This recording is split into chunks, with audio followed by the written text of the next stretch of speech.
Have you ever stopped to wonder how Cain, one of the very first sons of Adam and Eve, could have found a wife and had a child if Adam and Eve were the only parents of humanity? At first glance, this question feels unsettling. Genesis clearly presents Adam and Eve as the first human beings created by God. If they were the beginning of the human story, then where did Cain's wife come from? How could there already be other people in the world? This mystery has puzzled theologians, scholars, and everyday Bible readers for centuries. And the deeper you look into the biblical text, the more intriguing the questions become. Are there details hidden between the lines of Scripture that we often overlook? And what about the daughters of Adam and Eve? Why are they barely mentioned, if at all? Today, we're going to explore this mystery together. And fair warning, the answers may challenge some assumptions you've always held. So if you're curious about the truth, leave a 777 in the comments, like the video, and subscribe. This journey goes much deeper than you might expect. To understand Cain's story, we need to return to the very beginning, before nations existed, before languages were divided, before laws were written, or prophets walked the earth. There was a garden, and within that garden, a divine moment when God breathed life into humanity for the first time. According to Genesis, God formed Adam from the dust of the ground, shaping him with intention and care. But Adam was not truly alive until God breathed into him the breath of life. That breath carried more than oxygen. It carried spirit, identity, and purpose. Soon after, God declared that it was not good for man to be alone. In a moment filled with mystery, Adam was placed into a deep sleep, and God formed Eve from Adam's own flesh and bone. She was not made from dust, but from living humanity itself. With Eve, the foundation of marriage, family, and human connection was established. Adam and Eve were the first to experience everything: love, language, work, and the beauty of creation. They walked in Eden, felt the warmth of the sun, and lived in direct fellowship with God. But perfection did not last. Choices were made, consequences followed, and humanity's story took a painful turn. Outside the garden, Adam and Eve began a new chapter, and their family started to grow. Among their children were two sons whose names would echo throughout history: Cain and Abel. These brothers were born into a world without governments or borders, but their lives would shape the moral direction of humanity itself. Cain became a farmer, working the soil and drawing life from the earth. Abel became a shepherd, caring for flocks beneath open skies. Though they shared the same parents, their paths diverged. In time, both brought offerings to God. Cain offered fruits from the ground, the result of his labor. Abel brought the firstborn of his flock, the best he had. Scripture tells us that God looked with favor on Abel and his offering, but not on Cain's. This moment has sparked endless discussion. Was God rejecting Cain himself? Or was there something lacking in Cain's offering? Many believe the issue was not the material gift, but the heart behind it. Abel gave his best with reverence and faith, while Cain's offering, though not wrong in form, lacked the same devotion. Cain's disappointment quickly turned into resentment. God saw what was happening within him and warned him with compassion. Sin, God said, was crouching at the door, waiting to overtake him, but Cain had the power to rule over it. This was a moment of choice, a chance for redemption. But Cain did not listen. Instead, he invited Abel into the field, away from witnesses, and there, in a burst of jealousy and rage, he killed his brother. The ground that once produced crops for Cain now absorbed the blood of the innocent. This was the first murder, the first death, and a dark shadow fell over humanity's story. When God confronted Cain and asked where Abel was, Cain responded with chilling indifference. "I don't know. Am I my brother's keeper?" It wasn't just a lie. It was a refusal to accept responsibility. But Abel's blood cried out from the ground, and God pronounced judgment. Cain would no longer be able to farm the land. He would become a restless wanderer, without a permanent home. This punishment struck at Cain's identity and livelihood.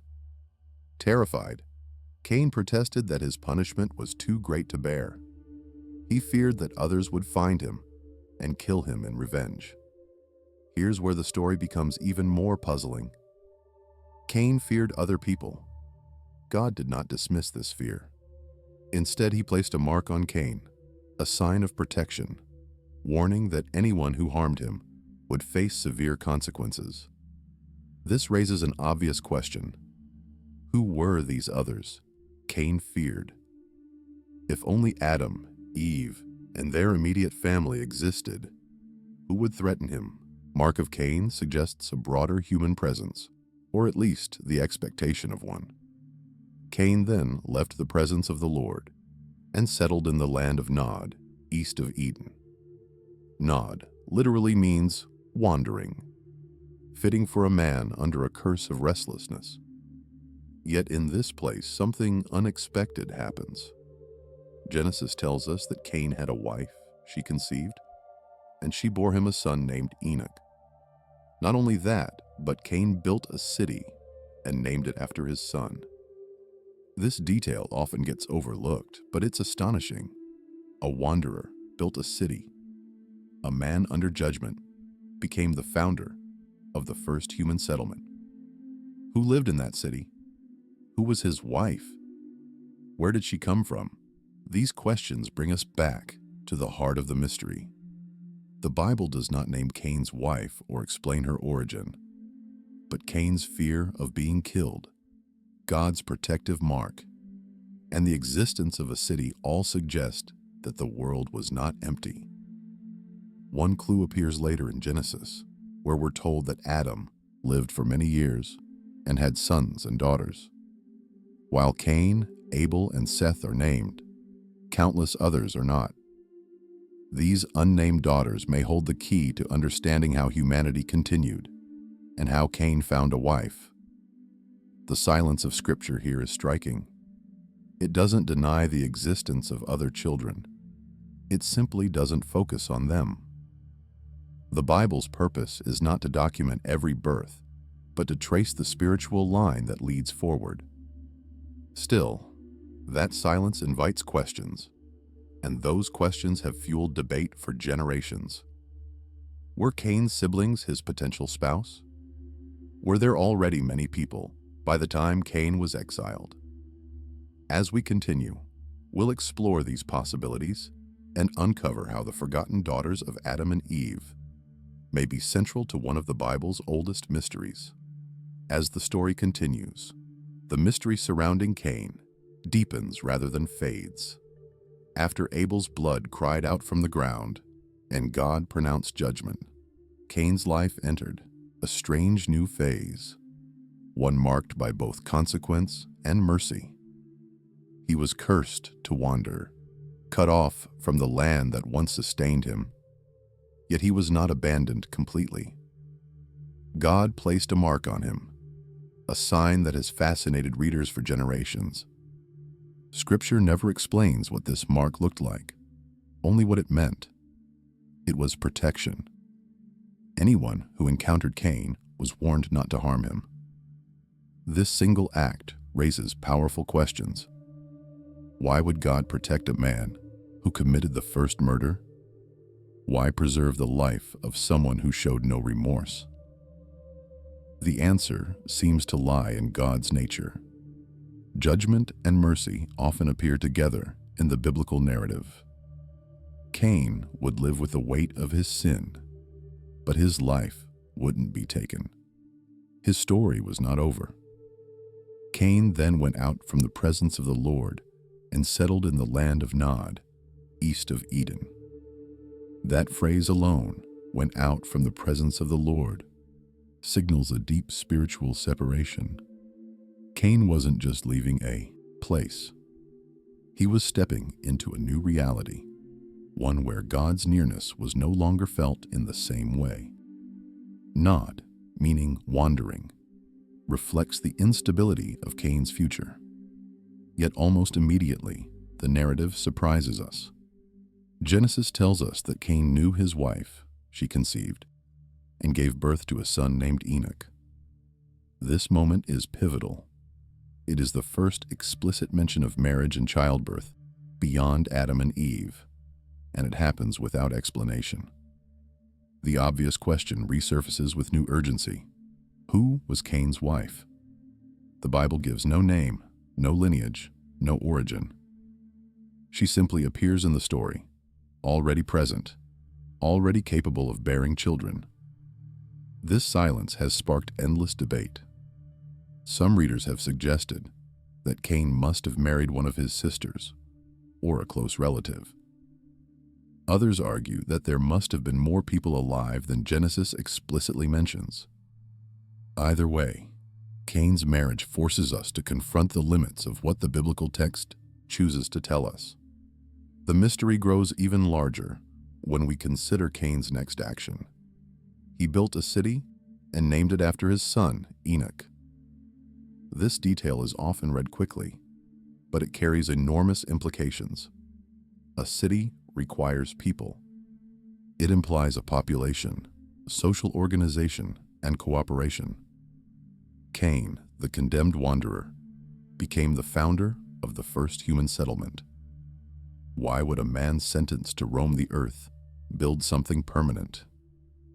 Perhaps it was defiance, a way of resisting the curse placed upon him. Or maybe it was fear. A city offers protection, structure, and a sense of control in a world that had suddenly become hostile. Cain may have been trying to anchor himself, to create stability where God had declared there would be none. This raises another important question. Who lived in that city? Cain, his wife, and his son alone would not form a city. The most reasonable explanation is that Adam and Eve had many children over the course of their long lives. Genesis later confirms this when it states that Adam lived for hundreds of years and had sons and daughters. These unnamed children are rarely discussed, yet they are essential to the continuation of humanity.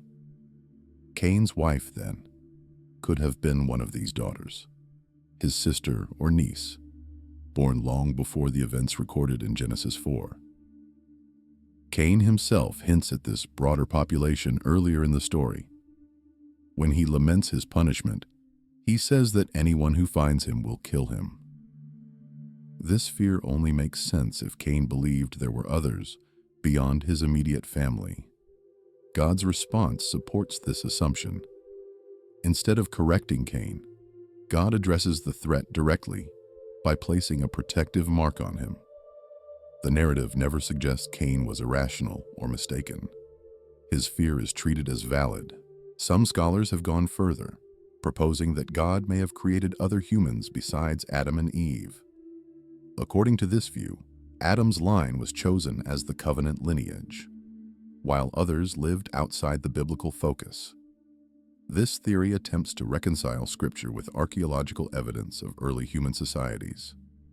However, the Bible itself never explicitly supports the idea of multiple creations of humanity.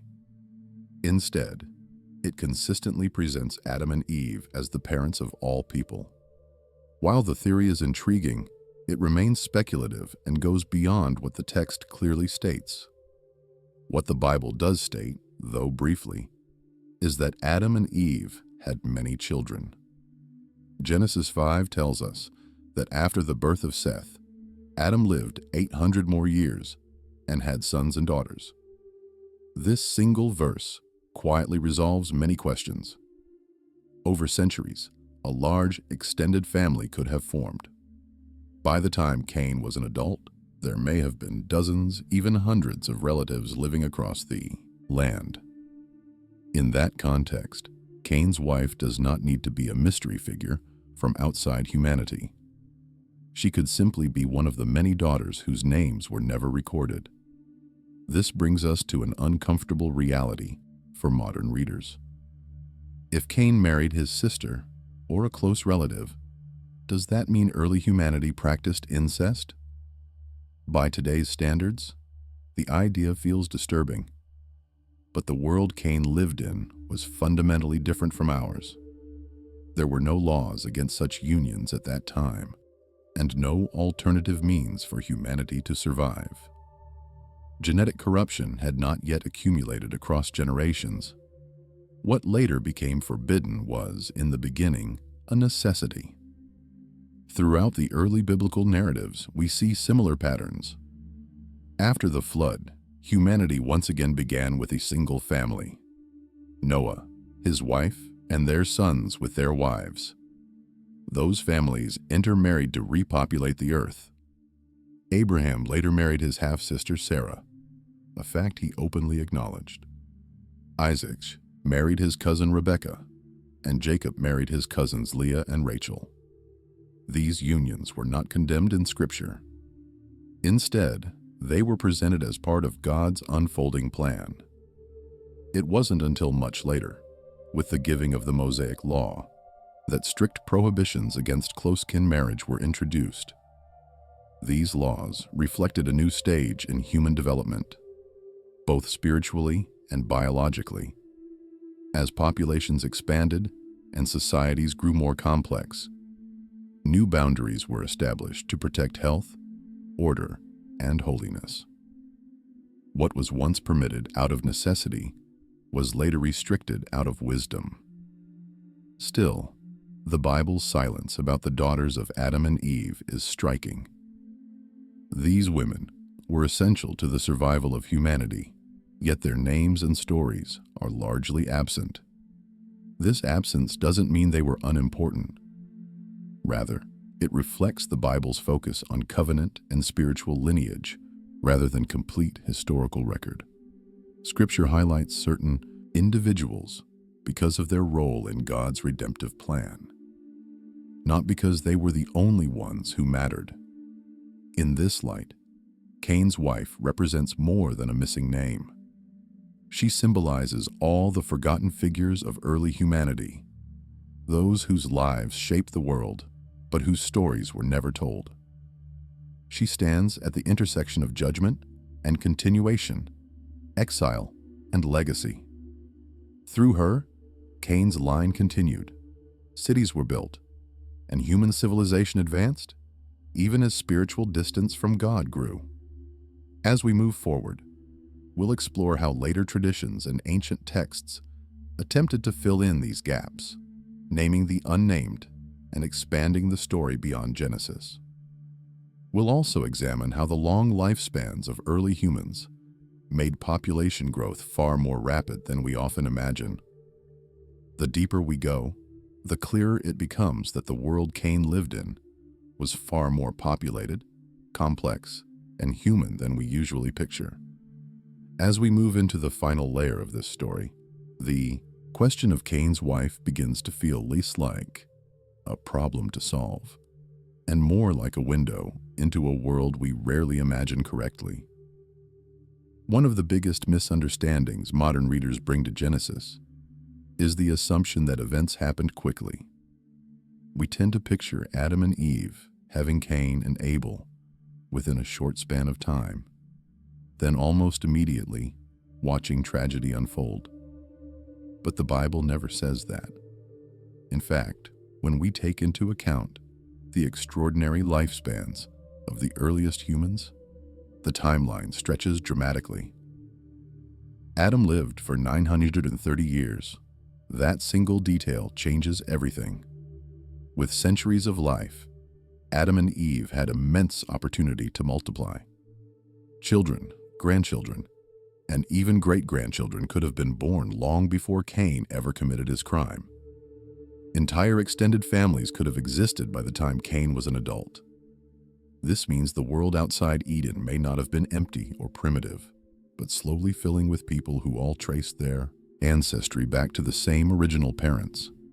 When Cain feared being killed by others, that fear may have been rooted in reality.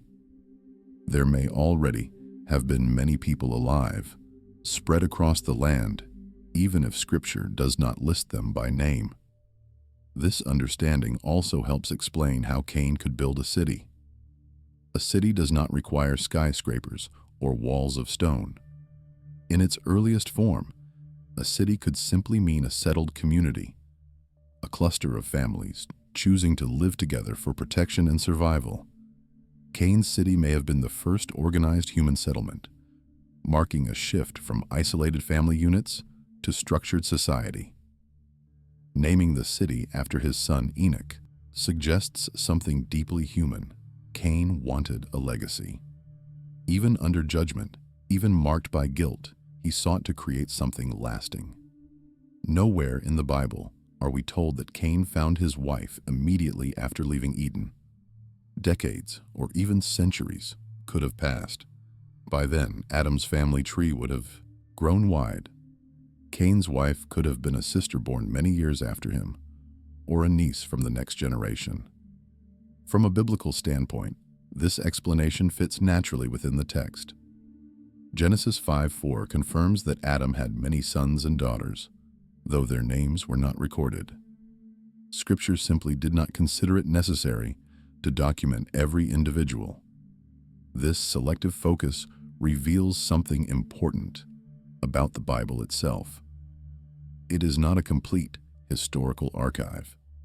It is a theological narrative. It tells the story of humanity through the lens of God's covenant, highlighting the individuals and events that advance that purpose. Many lives are passed over in silence, not because they were insignificant, but because they were not central to the message being conveyed. The daughters of Adam and Eve fall into this category. They were essential to humanity's survival, yet their stories remain untold. Outside the Bible, ancient texts attempted to fill in these gaps. One of the most well-known is the Book of Jubilees, an ancient Jewish work sometimes called Little Genesis. While it is not part of the biblical canon in most traditions, it offers expanded details about early biblical figures. According to Jubilees, Adam and Eve had daughters named Awan and Azurah. In this account, Awan becomes Cain's wife, and Azurah becomes the wife of Seth. These names do not appear in Scripture, and the text itself is considered apocryphal, meaning it is not authoritative doctrine. Still, it reflects how ancient communities wrestled with the same questions we ask today. Whether or not one accepts the Book of Jubilees as historically reliable, it highlights an important reality. Early readers of Genesis did not see Cain's wife as an impossible mystery. They assumed she came from Adam's family. The absence of her name did not trouble them in the way it troubles modern readers. For them, the issue was not biology, but theology. The real contrast in Genesis is not between who married whom, but between two spiritual paths, Cain's line and Seth's line. Cain's descendants are associated with cultural development. They build cities, create tools, and advance human innovation. These are not presented as evil in themselves, but they exist alongside increasing moral corruption.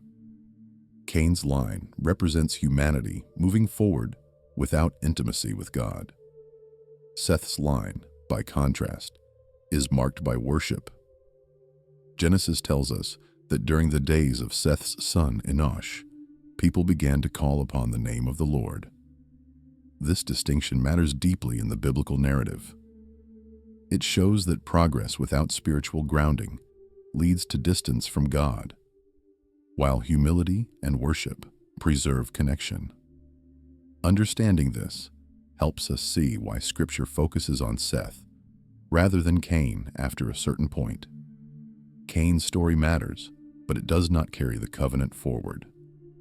Seth's lineage leads to Noah, then to Abraham, and ultimately to the Messiah. That is, the thread the Bible follows.